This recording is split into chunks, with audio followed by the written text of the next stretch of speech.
One of the things that we have been watching with interest and perhaps fascination, Mr. Brian Weedeye, is hmm this fall's upcoming game, NBA 2K16, and in particular, a story mode that Spike Lee is helping to, or is completely creating, crafting on his own, at least the narrative aspect of it. And recently, some information came out about that, which there has been very little officially announced about it. Brian, some interesting facts were present in Mm, a rather unconventional way to find out yeah. this kind of information. Yeah. So Spike Lee's being framed as basically the driving force behind the new My Career Mode story, writer and director. So what people thought when this news first broke was, okay, we might be getting a grittier, kind of more grounded and realistic story mode, which to most people, or at least to me, sounded encouraging.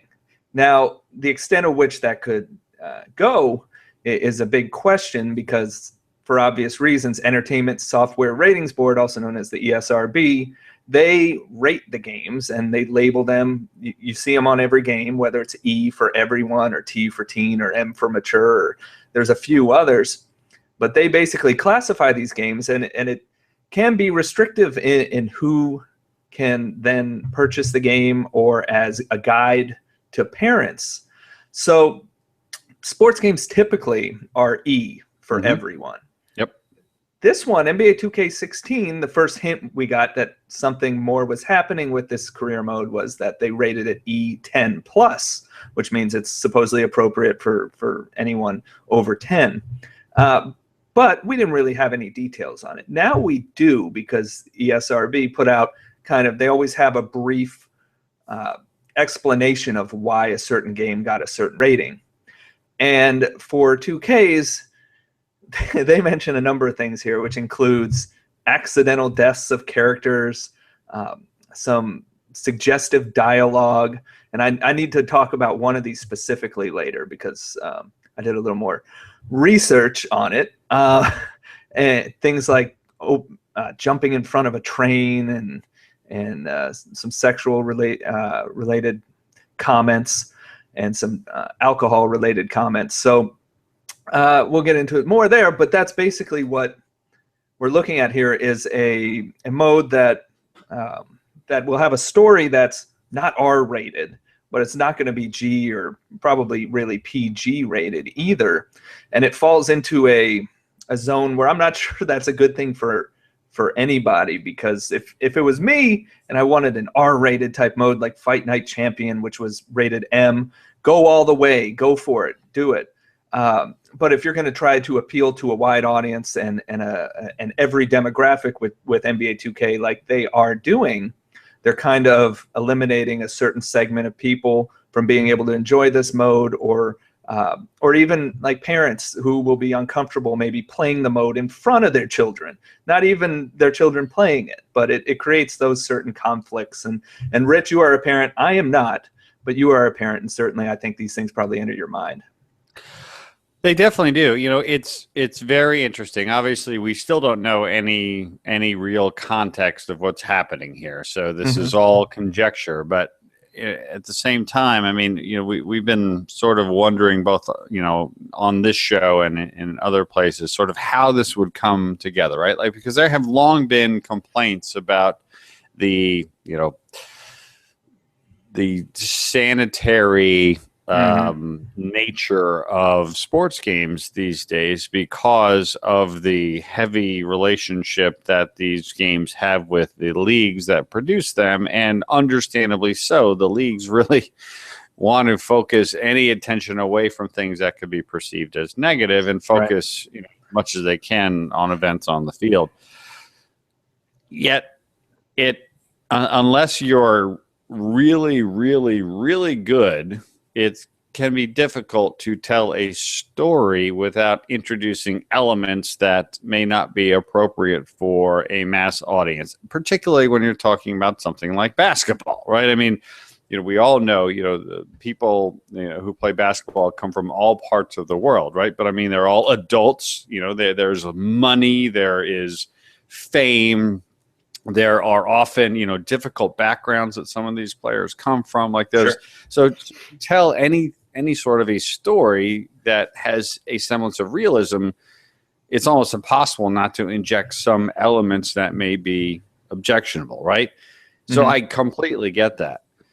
On the other hand, part of me sort of wishes that we could at least have something that doesn't have to have those kinds of things in it. And really it comes down to, yes, I'm a parent of an 8-year-old. And while my 8-year-old is not going to play NBA 2K16, I know there are hundreds of thousands of 8-year-olds who would love to, right? My son just doesn't happen to be a big sports video game fan right now. But I just wonder, like, is this the kind of thing that you want to add on to the pile?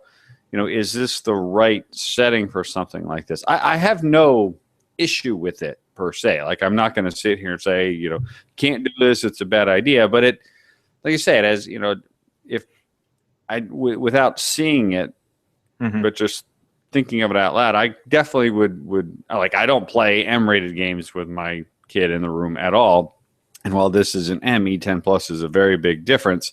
It definitely, I just kind of, I'm a little uneasy sort of about this, and would definitely have to sort of, think 2 or 3 times, play through it a little bit before I'd have it around my kid. Whereas, any other sports game I ever play, my son is often in the room watching me, play a baseball game or a football game. So it's uncertainty. It's more of a bit of a feeling of, does this also have to have that element? But again, at the same time, I completely understand that telling a story, not every story can just be rainbows and unicorns, and you're going to have stuff that is going to be something other than rated G.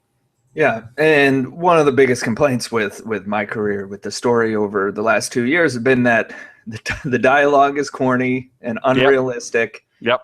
And the storylines are silly and unrealistic and over the top. And so you knew Spike Lee coming in would change that. But looking at the examples that are laid out here, these sound corny to me too, right? Has anyone in the history of the planet referred to their car as an aphrodisiac for hotties? I don't know. Probably, maybe not.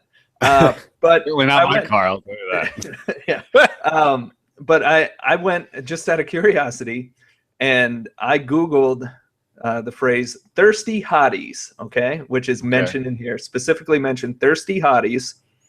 I Googled that, and every single link that was returned was to a porn video. Oh boy! So I mean, this is kind of, and I didn't expect that. I didn't expect that. So, are they associating themselves with something here? Even if that phrase is not bad on its own, it's almost a little sketchy as it is. Just like you would think they might do a little research on where some of these things lead, especially. But that's maybe that's not going to stand out when you watch it in the story. It just stands out because we're looking at it in this description. But it's a little risky when you start associating yourselves with those things. Yeah, and again, I mean, I understand that interesting things sometimes need to push boundaries, right? I have no problem with pushing a boundary. It'll be fascinating to see where this goes. The audience is wide for NBA 2K. So that's really, you use the word risk. I think it's a good point, right? I mean, nobody to this point has ever had a problem, I think, going and picking up an NBA 2K game. And I would imagine also that the Spike Lee story is going to be pretty heavily marketed. So, I mean, I believe it already is, right? So that's pretty much all they've marketed so far. Yeah. So again, you're getting into a very interesting scenario. Well, how is this going to be marketed? Is it going to be marketed as sort of a gritty, basketball, soap opera, basically, something like that? Yeah, along the lines of a He God game, right? Which would be way, they couldn't go that far, obviously, but they'd like to keep it that grounded sense. I think at least that's what you would expect. Yeah, and maybe we're giving, you know, too many people too much credit. You know, we all know, we've all been at the movie, right? The R-rated movie, the horror film, or the, you know, the the movie that is wildly inappropriate, and in walks the parent with the 2 or 3 kids. You know, like, Yeah. so, you know, we might be we might be overestimating the parenting capabilities of some folks when it comes to this stuff. But on the other hand, you know, it definitely does. You know, it definitely does, you know, is the risk really, it's risk reward, right? It's, will we appeal to a wider group of people by introducing this? Whereas perhaps some folks might be a little wary, the people that would be interested would be larger. And I would imagine, based upon what we're finding out, that they've done the analysis, and to the best of their abilities, they're going wider, even if it means perhaps not necessarily having the complete, you know, family market available. The upside they feel is better than, you know, the downside.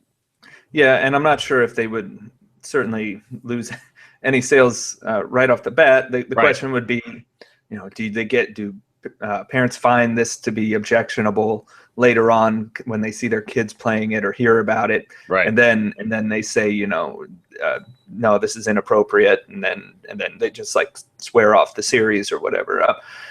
You know, we're probably, you know, over-examining just because of this information, the impact that it's going to have. But there is an impact to I think, and it's going to be interesting to see, because again, I think that the issue is they're going to take it a little farther than what they have in the past. But is that going to satisfy the people who want that grittier experience? Because they're not going to go as far as an R-rated movie that you would expect from a Spike Lee.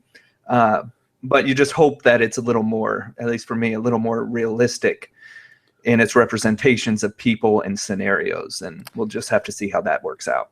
Yeah, and the other thing that I'm personally hoping for, you know, we mentioned this a couple of times, I believe, is how I would like this mode to be short. Like, I always get pretty far into the, you know, MyCareer Mode, but after a couple of seasons, new games come out, things happen, and I never take it all the way to the end, because you play 82 games and playoffs, and then there's practices that are dropped in and beneath, and so on. So I'm also hoping that, you know, they're really, you know, if it is truly being the story, it really is kind of a story, and it can be shrunk and experienced in, you know, 2, 4, 6, 8 hours, something where it's not completely open-ended too. So again, we have no idea whether that's the case, but it will be very interesting as we know, we get closer and ultimately find out, you know, is this just, you know, My Player or MyCareer Mark III, where it's got some grittier elements sprinkled in, but you still play every single game? Is it almost like Fight Night Champion, which has elements of the game, but much more a story? And then what does that story entail? How much freedom do you have to do different things? What's happening? I mean, clearly you're going to have relationships with people. Some people are going to die. You know, like, there's some stuff going on here. Which, serious stuff for a basketball game, man. Serious stuff for a basketball game. So it's really fascinating, you know, how this is all going to come together.